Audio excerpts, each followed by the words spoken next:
Hello, good morning, everyone. So, we wanted just to provide a quick overview of what our Empowering Scholars Train the Trainer program is, just so for those of you just tuning in and really wondering what it is we're doing here. Um, first off, one of the amazing services that Aspida Consulting provides is our Train the Trainer program. Like Oscar mentioned, we are very passionate about putting the cultural relevancy back into career services. And what does that look like? Well, you can see the topics that are listed here. Um, a small cohort of counselors here went through this training program back in March. Sorry, I had to really think about that. And putting that culturally relevancy back into career services, what does that look like?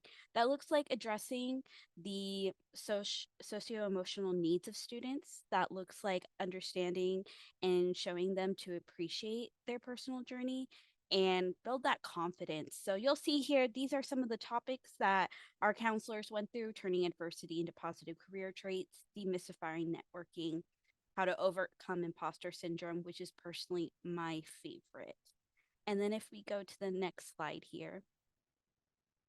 So like I said, our program has three main goals: helping students embrace their journey, harness their cultural wealth, and translate their journey into powerful career narrative.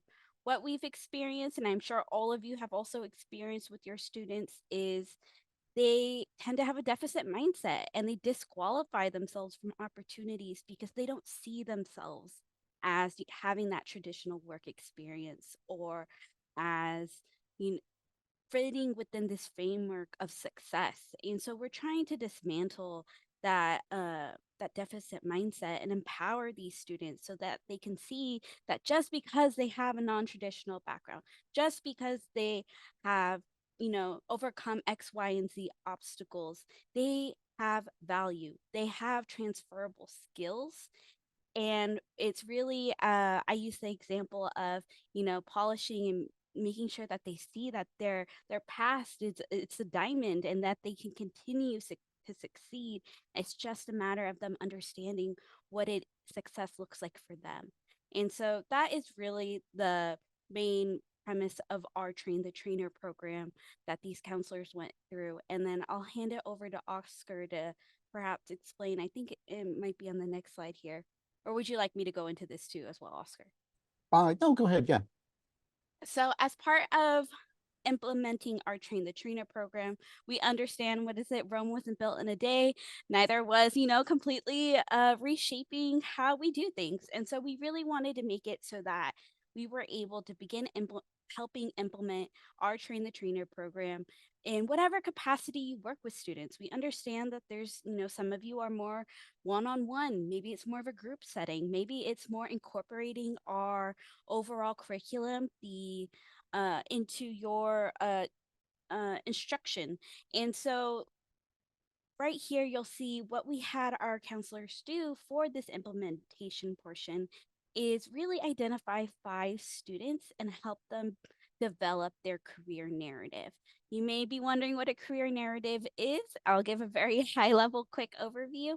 It's that student's journey, it's their vision, where they want to go, kind of where they've been, and having it almost as built in as an elevator pitch, or it could also be known as your career journey. And so it's working with students to do that. And, easier said than done. I'm very much oversimplifying that. But that's step one here in really getting the curriculum off the ground. And then next slide, please. And then our career narrative. So this is an example of what I was speaking about earlier.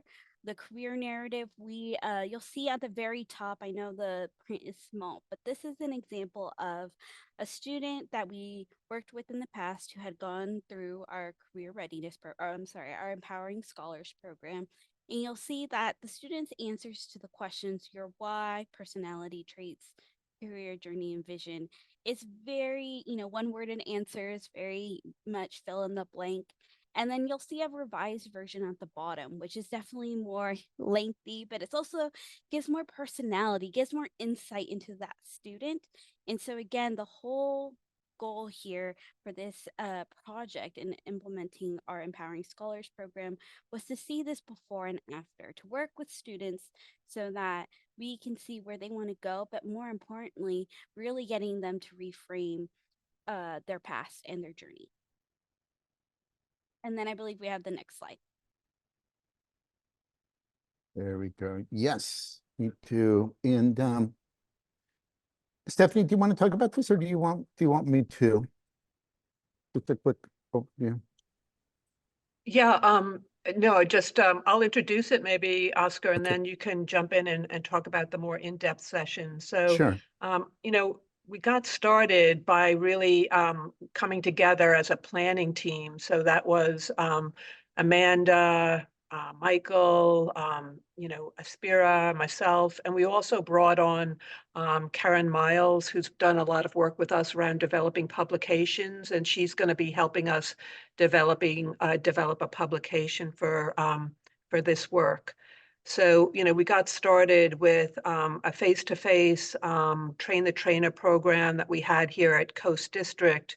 And then we set up several sessions that were coaching sessions. So maybe, Oscar, do you want to jump in here? Yeah. So again, as Stephanie said, and you're seeing here on the screen here the quick timeline for this project. The key thing here that I really I found super helpful, and thank you, Stephanie, for your leadership, and again also Amanda and Michael too as well for guiding us here. But is that in addition to the training, we and all the counselors committed to what I'm calling a phase two. And you can see here where phase two was identifying a pilot program, the methodology to use based on the different student demographics. How do you promote awareness for the program? And then, of course, monitoring the effectiveness and outcome. And along this journey, we the end goal was to put together a final presentation, which again, you're going to hear from some of our career counselors here. But along each phase, it was like we were scaffolding. So we were guiding everyone with what to complete for that particular phase. And then at the end with that final presentation, it would simplify the process of just gathering all the information and so forth. But simple, effective. And the second phase is we met online too, as well. So that kind of eased, a little bit of the time constraint that oftentimes occurs here.